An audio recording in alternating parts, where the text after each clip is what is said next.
vegetarian is easy and delicious. Do people like drinking mung bean soup? Why does homemade mung bean soup taste different from the one served at restaurants or street stalls? I finally found a recipe that makes cooking perfect mung bean soup super easy and will be sharing the method with all of you today. Mung bean soup is highly nutritious, packed with protein, dietary fiber, and antioxidants, known for its detoxifying and cooling effects. Let's cooking. Ingredients is just mung beans.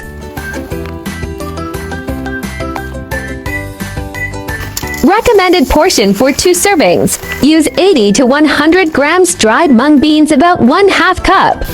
When cooked, they'll expand approximately 3x, yielding 400 to 500 milliliters of thick but smooth soup. How to clean mung beans? Place beans in a bowl. Rinse and gently rub them 2 to 3 times under water until it runs clear. The recommended water to mung bean ratio is 1 to 4. Step 1. Add mung beans to cold water and bring to a boil together. Pro tip, this method allows even heating and prevents the skins from toughening due to sudden temperature shock.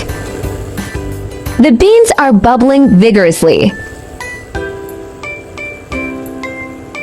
Give it gentle stirs. Keeps beans from hugging the pot too tightly while helping them soften evenly. Stirring also helps release starch from the beans, creating a naturally thicker soup. Boiling time from cold water, 10 to 15 minutes on high heat, longer if more water, until rapid bubbles continuously break the surface. Full rolling boil. Commercial burners achieve boil in 5 to 8 minutes. Home stoves take longer. Watching the mung beans dance and bob in boiling water is so therapeutic. This dancing happens as steam bubbles form inside the beans, altering their buoyancy.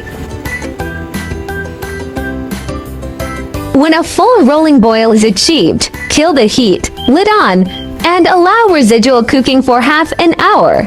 This passive cooking method uses retained heat to fully tenderize beans while saving energy.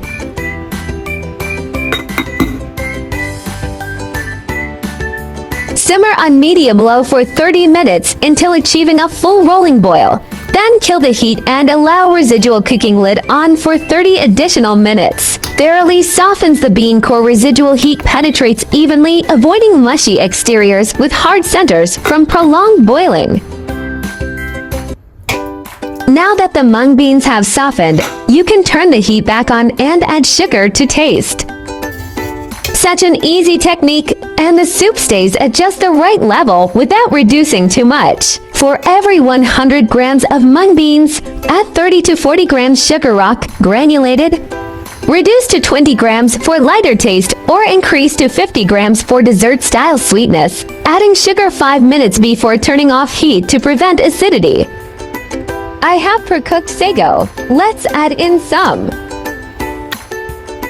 Add half-cooked sago to the mung bean soup at the final stage. Simmer for 5 to 8 minutes on medium-low heat until fully translucent, no white core, avoiding overcooking. After adding clumped sago, gently stir clockwise in the mung bean soup for 20 seconds to separate. Avoid vigorous circling to prevent breaking the pearls. This video's running long, so I'll save the sago tutorial for tomorrow's upload. Don't forget to subscribe and hit that bell icon if you want to catch it. This pot of mung bean soup is incredibly fragrant, filling the whole house with its aroma. If you have pandan leaves, adding 1 to 2 slices while boiling will create an even more refreshing, captivating fragrance.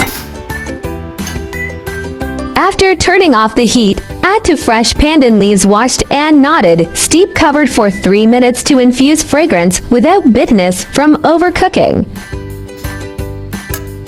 Mung bean soup is ready to be served.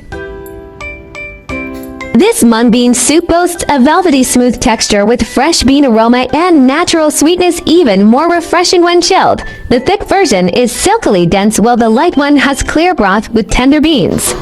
Adding pandan leaves or coconut milk introduces herbal fragrance and creamy depth, leaving a lingering sweet aftertaste.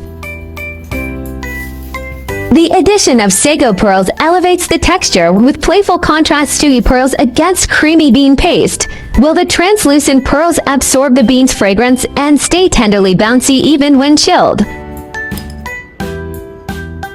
I still remember my first attempt at cooking mung bean soup. Clueless about techniques, no pressure cooker, just kept boiling it violently. The beans finally softened after centuries, but the soup had evaporated into a sticky bean paste. Mission failed successfully. You've gotta try this.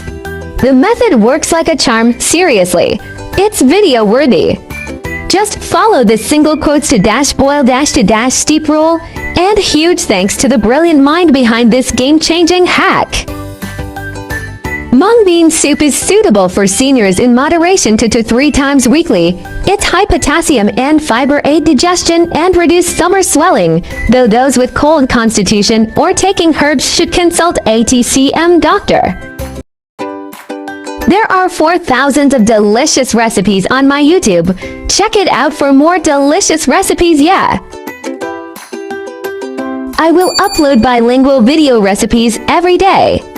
Chinese video will be uploaded at noon, while English version at 8:30 p.m. Welcome to follow and save recipes you like. Remember to follow my channel so you will be able to find me when you need cooking inspiration. My channel will also start sharing how I find vegetarian recipes that are suitable for vegan like me when eating out. If you are a meatless person like me, then there is no problem with putting it in your eating out diary. Vegetarianism can be divided into the following categories, and their differences are briefly summarized. Vegan: do not consume any animal products, including meat, fish, eggs, milk, honey, etc. Avoid using animal products such as leather and wool. Lacto-vegetarian: do not eat meat or fish, but eat eggs and dairy products such as milk and cheese. Lacto-vegetarian: do not eat meat, fish, eggs, but eat dairy products such as milk and sourdough. For vegetarian: do not eat meat, fish, dairy products, but eat eggs. Pescatarian: do not eat red meat or poultry but eat fish, seafood, and may also eat eggs and milk. Flexitarian: mainly vegetarian, occasionally eat a small amount of meat or fish, without strict restrictions. Religious, cultural vegetarianism such as Buddhist vegetarianism and Hindu vegetarianism may prohibit the consumption of specific meats such as beef, pork, or 5 pungent vegetables such as onions and garlic. Main difference: whether eggs, milk, fish are included, and the degree of strictness. Veganism is the strictest, and flexitarianism is the most relaxed. Try to start with 1 meat-free day. Weekly small steps create big impacts. Heal the planet. Each vegan meal slashes 50% carbon footprint and saves water. Your fork protects forests and wildlife habitats. Kindness matters. Choosing veggies means saying yes to compassion, reducing farmed animal suffering with every bite. Boost your health. Plant-based meals packed with fiber and antioxidants cut heart disease risks, leaving you energized and glowing. I share delicious recipes every day, so don't miss it. Thanks for watching. See you in next video.